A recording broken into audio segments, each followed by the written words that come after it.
On behalf of Land Rover, welcome to Greece. My name's Richard Agnew, I'm the Global Brand Director for Land Rover, and thank you as always for sparing your time to come and spend a couple of days with us to try our new Evoque out. And welcome to the Zoe. I hope you like this sort of modern acropolis looking over the Aegean. I'm told that Armand means peaceful, peace. So hopefully you managed a couple of hours of peace after such a long day. Now we'll go through and get a bit of food at the moment. I'll say a couple of words and hand you over to a couple of the makers and the creators of Evoque. It's been a solid year for Land Rover. Solid 12 months. We come to the end of the fiscal year at the end of March in the UK. Obviously very turbulent market conditions across the globe. China remains challenging for us, but we have a lot of attention on that situation. US, extremely strong for Land Rover. We've had a record 12 months. We've sold more Land Rovers over the past 12 months than they have in the history of being in the US. UK, we're outperforming the market, which is quite incredible with the lack of the consumer confidence in the UK with everything going on. And Europe, again, we've had a solid performance in Europe over the past 12 months. The Range Rover lineup is looking stronger than ever. We refreshed our big Range Rover and Range Rover Sport at 18 model year, so around 18 months ago. Updated powertrains, chassis, interior and exterior, and that has really given the vehicle a new lease of life. The big Range Rover has had an unbelievably impressive 12 months. We need to look at the figures towards the end of March, but it could be the record 12 months for Range Rover in terms of the vehicles we sell, which is quite incredible as that vehicle is now 5-6 years old. Range Rover Sport, still very strong and loved by consumers around the world, and Velar has now really found a place in the market as well. And then of course that leaves Evoque. Really has been the superstar of our lineup over the past 8 years since we first showed the production version in 2010, went on sale in 2011, and we will end up around 800,000 sales of the outgoing Evoque. And in many ways it really did define that segment for the luxury compact SUV. I think when we launched the car there may have been 1 or 2 competitors. I think if you count the broad sector now, I think there's 27 competitors. So the world has come at us to try and take a piece of Evoque.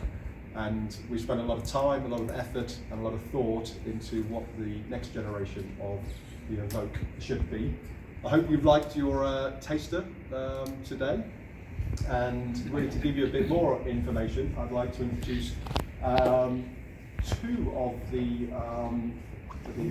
I guess the driving force behind the Evoque. First of all, Sheppard, who's our chief designer, one of Jerry's right-hand men for the last. When did you start work with Jerry? Well, actually, I was with Jerry for about 6 years, then I went away and I've come back, so I'm actually a prodigy. Yeah, 1984, Alan joined Land Rover, so long history. So we're going to do that dangerous thing and get it inside a designer's head. So Alan, please tell us how you remember something so amazing. Yeah, so hi. Right, I think it's great that you could be here tonight. It's a real pleasure for me that you've taken the time to travel and come here to see this. And you're so disruptive in your life. And, you get to drive a wonderful car, I hope, and I hope you really enjoyed it and get to stay in a nice hotel for just a very, very brief period of time. And I think the two are actually sort of like to complement each other in a way. It's the right car, the right place. Before I start to tell you more about the new Evoque, I think what we need to go back is to where the journey actually began. And it's quite a while ago. Yeah, it's actually 11 years ago. Yeah? So in 2008, January, Land Rover presented at the Detroit Motor Show, Land Rover Concept LRX.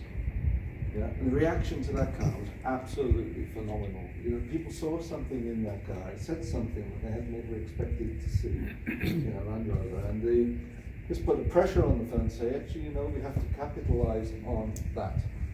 that enthusiasm is very, very rarely seen when you show something completely unexpected. And it's a tremendously difficult thing to do, to actually present a fantastic concept and then deliver it without diluting it, without reducing it, without losing any of the enthusiasm that people first saw in it. And I think if you're familiar with that car, I think you have to agree that in 2011, when the Evoque came out, it was a fantastic interpretation of what that concept was. If you didn't see the two together, it would be difficult to say that it actually changed. And of course, that car then went on to be a phenomenal success in itself. We sold, as Richard just said, pretty much 800,000 cars, which is much less than 800,000 cars so far. And it won 200 design awards. One car, 200 design awards. I can't get my head around that. It's strange. I was away when this happened, so I can't take any credit for that. And so I kind of looked at this and think, cracky, this has really captured the imagination. And then it won Car Design of the Year award. I mean, how wonderful is that for an off-roader? It was something like 20 years before, and the first Range Rover being in the Rover in Paris, and then suddenly they get Car Design of the Year award. Quite incredible, really. And there's certain striking things about the old Evoque. It's extremely distinctive. It was memorable. It's incredible proportion and incredible stance, and it stimulated the imagination. In the first, some people it wasn't so easy to receive, but there's one thing we all know. When you go into a dark place, you can recognise a Range Rover Evoque without the lights being turned on. In the Teeth garage, in the street, it's an incredibly recognisable, very memorable car, very distinct. From 300 metres, you can see what that car is. So, incredibly popular, and an entry level into Range Rover. So how do you capitalise on that success? What do you do next? Do you do something really revolutionary, or do you evolve it very carefully with understanding what were the vital ingredients that actually make that car special, that attracted people to it, what is the allure of the car? And so we decided, in actual fact, evolution was the best policy. So we moved forward. We can't just be an evolution, because people, in a typical, how would I say, in a cartoon-like way, there's a lot of this that goes on, caricature car design. That isn't actually what we were about. We realised it needed to be sophisticated, it needed to be modern, it needed to be precise, it needed to have small gaps, very small panel offsets. These are the things that people look for today. We put a lot of effort into the engineering. A lot of cars have an ugly cap in here, but it's to hold the seals. What's here? It's just an edge finisher on the panel. The roof ditches gone, hosing tray aren't there on the roof of the car, they're gone. It's laser welded. Flush door handles, you've seen those before on Velar, but it actually allows us to concentrate on the beautiful sculpting of the car, the aerodynamics of the car, the cleanliness of the car, the simplicity of the design. If you'll come round and we stand, so I'll start at the front. What I'm going to do, I'll start at the front of the car. We've got this very smooth volume. It's incredibly well defined. It's got a very stealthy personality with these small eyes, with a great deal of precision in this car. We've got a very recognisable, it's our latest contemporary version of the Range Rover radiator grille, and that's immediately recognisable as Range Rover.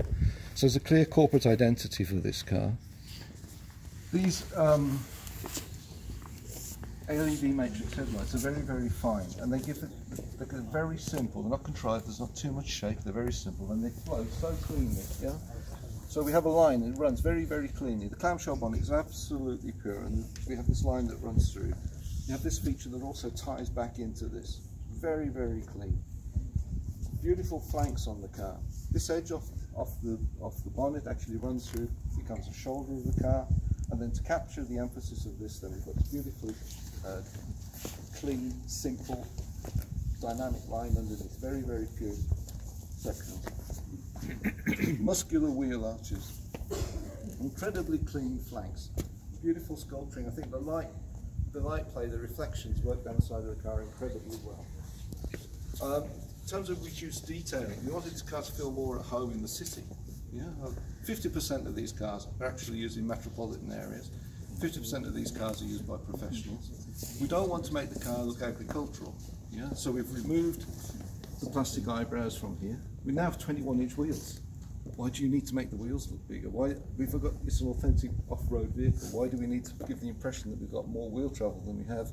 So those devices, those plastic pieces, they're mostly a device to make the car look more like an off-roader because it doesn't have the suspension trouble. Yeah, it's not a heavy-duty car in terms of it's not used as a working tool. It's a car that has a dual purpose. It gets you from one beautiful place to another beautiful place, the shortest possible route, and that's something that this car can do. But it's not about working in that space.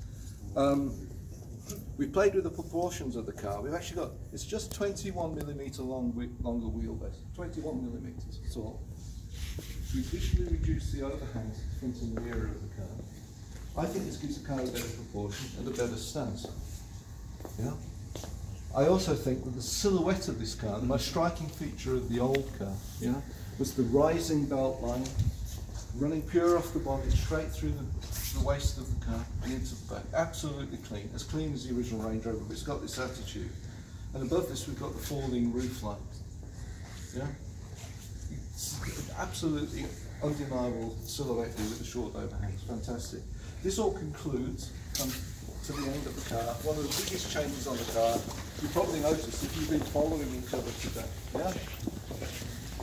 This feature line that I was talking about, it runs absolutely purely through into this black band across the car that just ties everything together. The distinctive LED tail light, the script is on the black band, it's not fussy.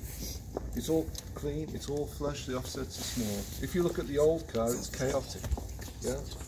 The lamps, the bumper cut, the offsets of all of the panels, it's a little bit prototypey. It looks tough, but it doesn't look modern, it doesn't look contemporary, it's just slightly antique.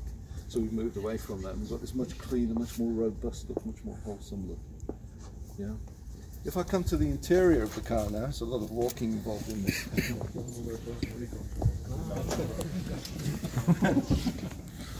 So, you've all ridden in the car today. And yeah, one of the things with the interior of the car is we want it to be instantly recognisable as a Range Rover, but different. Yeah, it's got this very strong horizontal character. All the verticals in the car are subservient, they're suppressed, they're not dominant, so it's about horizontality. It's typically Range Rover. From the beginning, this was a Range Rover trait. What we've got is this beautiful feeling, I enjoy it very much, is the sense that there's a seamlessness between the bonnet and the topper pad, and this smooth flow across the fascia, yeah, over the mid-roll, very, very clean. And this centre section with the faster angle of the dash feels as if it flows through. The subliminal effect in the centre console here, as it comes down and flicks back, gives a sense of dynamic that actually wasn't there in the previous Evoque. So when you're driving along, you feel as if you're moving through the scenery. You're not watching the scenery, you feel you're moving through it. It's a sense of movement flowing. It's like more like looking beyond an infinity pool than looking over a wall, you know, over a garden fence at somebody else's wall through a slot. This works very, very well. The other thing that's really important on Range Rover is actually a sense of calm, a sense of ease, a sense of it's somewhere that you can actually concentrate on. You're steering the car, but you can talk, it's convivial. Yeah? It's not making demands over you. And that's very, very important. You've got better things to think about than actually sort of, you know, how does this thing work? The car needs to take care of you. And one of the benefits of this is we've actually gone to the Dual Touch Pro system that we had in Velar, but we've done some work on the menus and the graphics of this to actually make it easier to use and more simple, more easy to understand. What the implementation of that does is it reduces the scattering of switchgear throughout the car. It's not fussy, it's not cluttered, it's clean and tidy and disciplined and sensible, and this gives calm. And it's really very important. So even at this level of Range Rover, there's a sense of serenity and well-being and robustness and at ease with the world. You can concentrate on your own problems. You don't need a car giving you them. Yeah? This is it's not making demands of what do you want me to do next. Turn this on, turn this off. And the systems in the car and everything else is Steve was explaining to you, and you've probably found out for yourself, do a lot of the work for you now. You just think back 5, 10, 15, 20 years, just how complicated driving an off-road vehicle was. All levers and switches, and you modulating everything, and we don't have to worry so much about that now. What are you going to do? I'm going to do that. That's it. Get on with it. And we paid an awful lot of attention to the craftsmanship of the car, the detailing, the tailoring of the car, and I think this is evident in the mid-roll of the car. But not only in the mid-roll, there's a sense of fine detailing and tailoring even within the door casings. They're much more flush, they're more integrated, they reflect what happens in the centre of the car, and they also have this sense of dynamic, the sense of movement. It's a bit more urgent than the old car. The old car was also lumpy, bumpy, and slightly fat inside. Similarly, the seats are reproportioned and slightly more slender, a bit more comfortable, and I think exquisitely tailored. So when you get to see the HSE Dynamic Edition, yeah, this is I think this is very, very exquisite, very, very unusual in this segment of the market, and that's very important for us too. So it's not just about making an SUV; it's actually a luxury car. And for most people, most of the time, it needs to be a good luxury car. And you probably have noticed the benefit of it being a great off-road. It makes it actually a better luxury car on the road than a lot of its competitors, or indeed some luxury cars. Yeah. In terms of the materiality of the car, we've been. I think we've got a fantastic harmony now between the interior and the exterior colour palettes.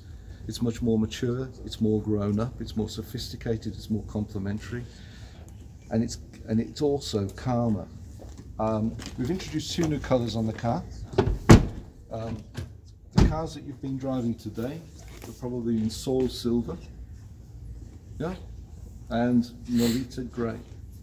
So Sol Silver is named after the city, Sol, and we tried to capture the spirit of that, the warmth, the subtlety, the futuristic kind of feeling of that place. That's an interesting colour.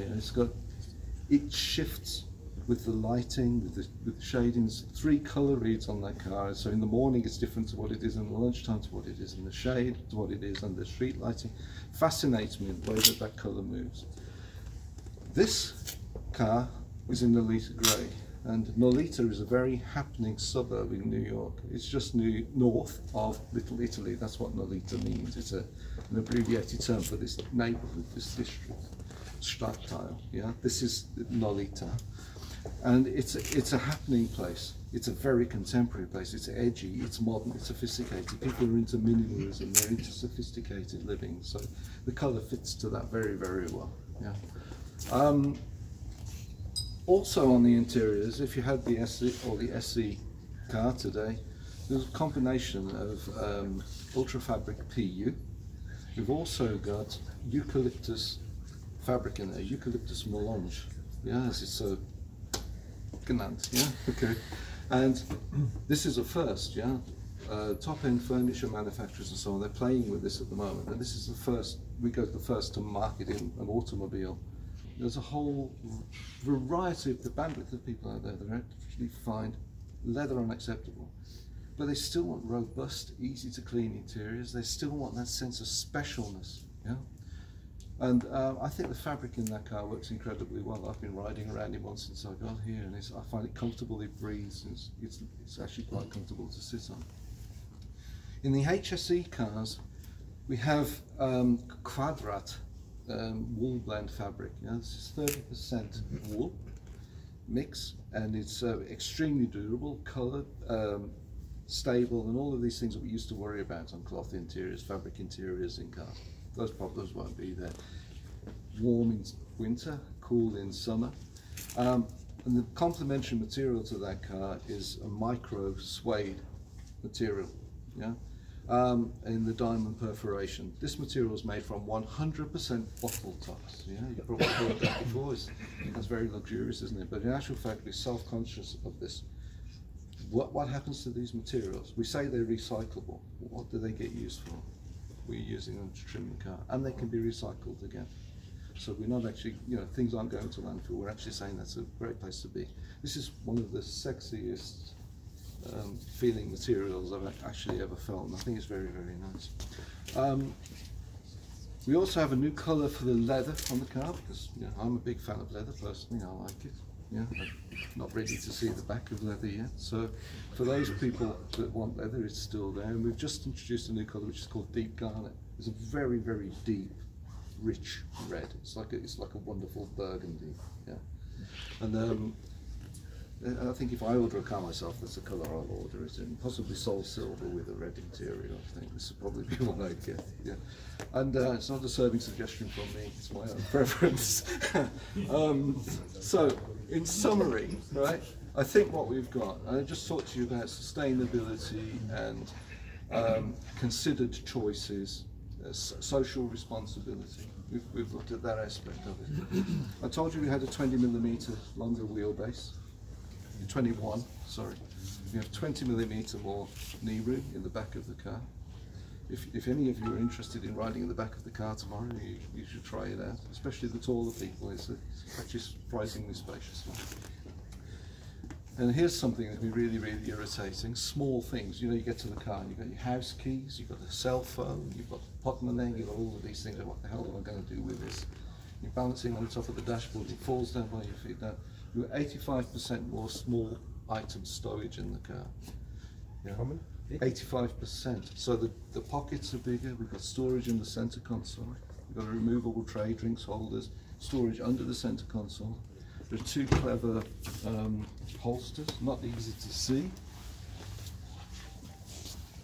In actual fact, I don't know if any of you tried it, but we've got an easy position there. That's where you can take the phone out of your pocket. It's actually dead right next to you. When you leave the car, it's easy to get. It's actually maximised the space in the car. It's just thinking about what you do when you get into a car. You're living with it. It's a big part of your life, and when it doesn't go the way you want it to go, you just start to get slightly frustrated. It's bad enough getting up for work in the morning and sort of think, oh, where'd that go? Or where do I put it? Or sit on it or whatever. So there we are. And finally, I think, we've got a revolutionary interior. I think we have achieved a sense of calm in this car, not just with the interior design, but in actual fact the way that it complements the way that the car rides, handles. It's a quieter car. All of that's very, very complimentary. But I think it's undeniably instantly recognisable as an Evoque. Completely new technology, which Steve will talk to you about in a minute. Completely new body system that we've got here.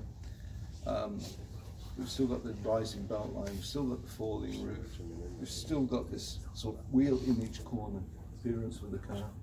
We've still kept the very shallow rear window. And we have that amazing piece of technology on the back. I hope you tried it. I hope you're aware of it, which is the clear view rear camera. So you can fill this car to the roof, whether it's people or dogs or boxes, and you've got a review mirror.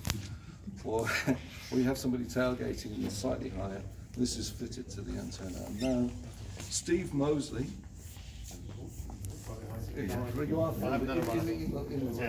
Steve Mosley will take you through a lot of technical information. I hope that was yeah.